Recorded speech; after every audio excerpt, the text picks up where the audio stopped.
Hi friends, welcome back to our channel మన ఊరు పిల్ల. ఇప్పుడు మనం చికెన్ రైస్ ఎలా చేసుకోవాలో చూసేద్దాం. ముందుగా ఒక కడాయిలో ఆయిల్ తీసుకొని కొంచెం హీట్ అయ్యాక ఇలా చికెన్ పీసెస్ అయితే వేసుకోవాలి. కొంచెం ఫ్రై అయ్యాక మనం అందులో ఎగ్ అనేది వేసుకోవాలన్నమాట.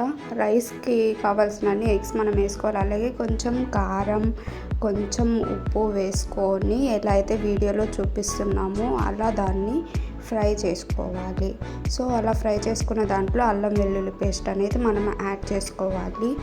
ఎంత అయితే మనం రైస్ తీసుకుంటామో ఆ రైస్ క్వాంటిటీని బట్టి మనం అనేది యాడ్ చేసుకోవాలి అల్లం వెల్లుల్లి పేస్ట్. సో నెక్స్ట్ అయితే మనం ఇలా కలపెట్టుకోవాలన్నమాట. కొంచెం అట్లా కలపెట్టేసుకున్నాక ఇందులోకి క్యాబేజీ, అల్లం, కరివేపాకు అయితే మనం యాడ్ చేసుకోవాలి.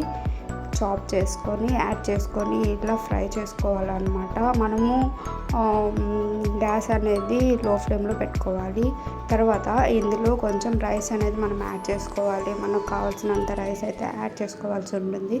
రైస్ అనేది పొడి పొడిగానే ఉండాలి. అప్పుడే మనకు అది చికెన్ రైస్ లాగా అనిపిస్తుంది. అప్పుడే మనం దాన్ని తినగలము. ఆ రైస్ని వేసాక కొంచెం అలా హై ఫ్లేమ్ మీద కలపెట్టేసి దాంట్లో కొంచెం కారం, కొంచెం సాల్ట్, అలాగే కొంచెం టేస్టీ సాల్ట్ వేసుకోవాలి. తర్వాత చికెన్ మసాలా వేసుకోవాలి. అలాగే గరం మసాలా కూడా వేసేసుకోవాలన్నమాట. ఆ రెండు యాడ్ చేసుకున్నాక రైస్ అనేది ఇలా మిక్స్ చేసుకోవాలి.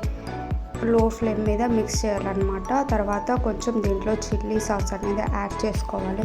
అలాగే లైట్గా అంటే లైట్గా వెనిగర్ అయితే యాడ్ చేసుకోవాలి. ఇప్పుడు హై ఫ్లేమ్లో పెట్టుకొని రైస్ అనేది మనం ఇలా మిక్స్ చేసుకోవాలన్నమాట.